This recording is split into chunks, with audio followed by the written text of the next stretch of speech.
तब भैया तू लो इहे नु चाहत रहा लो कि पावर स्टार पवन सिंह के गाना आवे, उहो ऐसन आदमी के साथ है जेकर भोजपुरी में एको गो गाना ना आइल है, यानी बॉलीवुड के हिट। तब भैया एकदम उहे काम पावर स्टार पवन सिंह करे मुंबई चल गइल बड़े आ काम के शुरुआत भी लाग गइल बा। हम बता दी कि पावर स्टार पवन सिंह के जन्मदिन बा 5 जनवरी के आ तैयारी पहले ही से चलता। तब भाई पावर स्टार पवन सिंह के पसंद करे वाला, पावर स्टार पवन सिंह के चाहे वाला सब लोग दिल थाम के बैठल हो, बहुत बड़ा अपडेट लेके आयल बनी। तो सबसे पहले बता दी भैया कि power star Pawan Singh Bhojpuri industry के इतने बड़े स्टार हैं, इतने बड़े स्टार हैं कि बिना उनके नाम लिए कोई ना भोजपुरी का बात शुरू करता है और ना भोजपुरी का बात इंड करता है। तब भाई पावर स्टार पवन सिंह का एक गाना आ रहा है नूर फतेह अली के साथ। अब भैया तू लोग कह बोलो कि अरे बाप रे, अगला जन्मदिन में भैया एक के बेर सनी लियोनी के लेके अइले आ एमे इनका के लेके आवत रहे। तो नूरा फतेह अली, फतेही की का उनका नाम हो, ऐसा ही कुछ नाम बा, अरे ना होई तो सर्च मार लियो लो। बाकी उनके साथे पावर स्टार पवन सिंह के गाना आवता।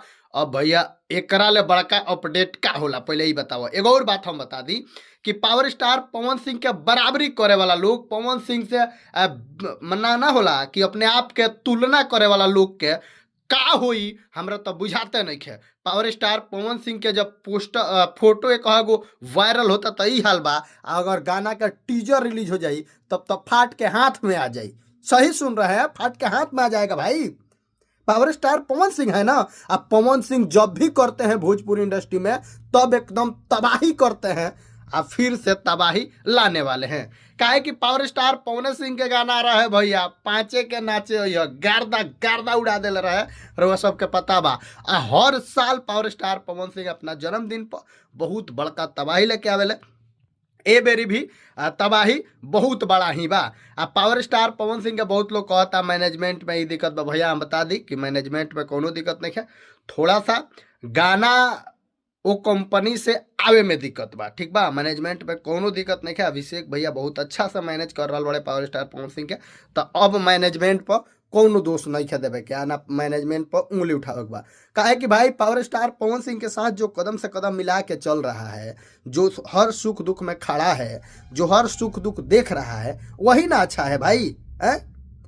अब दूसरा के लड़का हीरे के बाद तो वैसे हमरा का सुख बा, हमार लड़का जैसन बा वैसन हमार वैसे नु हमरा सुख बा।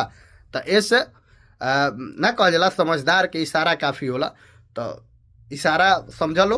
आप पावर स्टार पवन सिंह के बता दी कि मैनेज बहुत बढ़िया से कर रहा बड़ा अभिषेक भैया। एक और बात बता दी भैया कि पावर स्टार पवन सिंह है वो तो धुरंधर भाई है नहीं कि हर दिन 4 गो गाना रिलीज होके है, 10 दिन में 15 गो गाना रिलीज होके, वो नहीं है। वो पवन सिंह है, 5 गाना गाएंगे लेकिन तबाही गाएंगे, ठीक है। 1 गाएंगे लेकिन तबाही गाएंगे, क्योंकि पवन सिंह को देखकर, पवन सिंह के गाना सुनकर लोग गाना शुरुआत करता है और लोग गाना सीखता है।